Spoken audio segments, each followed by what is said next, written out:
বিসমিল্লাহির রহমানির রহিম। আসসালামু আলাইকুম। আপনাদের জন্য নতুন আরেকটা রেসিপি নিয়ে আপনাদের সামনে হাজির উপস্থিত হয়ে গেলাম আমি। সুমা ফ্যামিলি ব্লগ থেকে আমি সুমা দেশ এবং দেশের বাইরে থেকে দেশের বাইরে যারা আমার ফলোয়ার এবং আমার পেজে আছেন এবং আমাকে দেখছেন, আমি সবাইকে আন্তরিক শুভেচ্ছা এবং প্রাণঢালা ভালোবাসা জানাচ্ছি আপনাদের সবাইকে। তো আজকে আমি মূলা আর তেলাপিয়া মাছের ঝোল করে দেখাবো।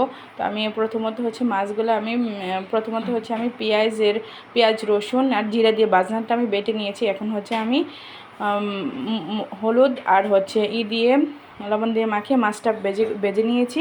এখন পরিমাণ মতো অল্প একটু যতটুকু তেল লাগে তেল পরিমাণ এখানে অ্যাড করে তারপর আমি পেঁয়াজ একটা পেঁয়াজ অ্যাড করে নিয়েছি। এখন পানি পরিমাণ মতো পানি অ্যাড করে নিয়েছি।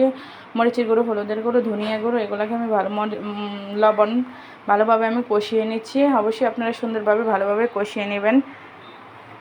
ওই যে দেখতে পাচ্ছেন আমি কি সুন্দরভাবে আমি কষিয়ে নিচ্ছি। আমার কষিয়ে নেওয়া হয়ে গেলে আমি এখন এর মধ্যে আমি কেটে রাখা মূলাগুলো আমি এখানে অ্যাড করে নেব। তো আপনারা দেখেন আমি কি সুন্দরভাবে ধৈর্য সহকারে আমি কষিয়ে নিচ্ছি। অবশ্যই রান্না যেহেতু নিজে খাবেন বা প্রিয়জনকে করে খাওয়াবেন, তো অবশ্যই রান্নাটা ভালো হতে হবে।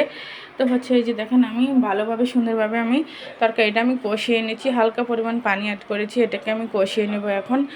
তো আমার কষিয়ে নেওয়া হয়ে যাচ্ছে। এখন ওই ফাঁকে আমি ভাজনাটা আমি বেটে নিচ্ছি।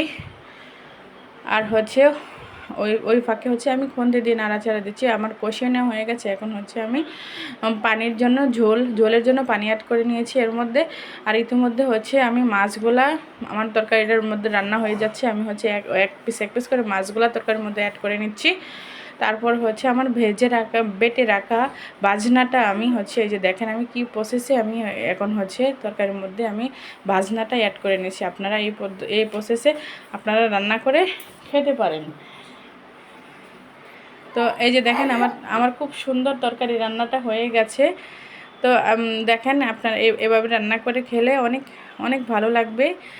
তো এই দেখেন কি সুন্দর আমার তরকারি রান্নাটা হয়ে গেছে। তো আজকের মতো এখানেই। আল্লাহ হাফেজ, সবাই ভালো থাকবেন।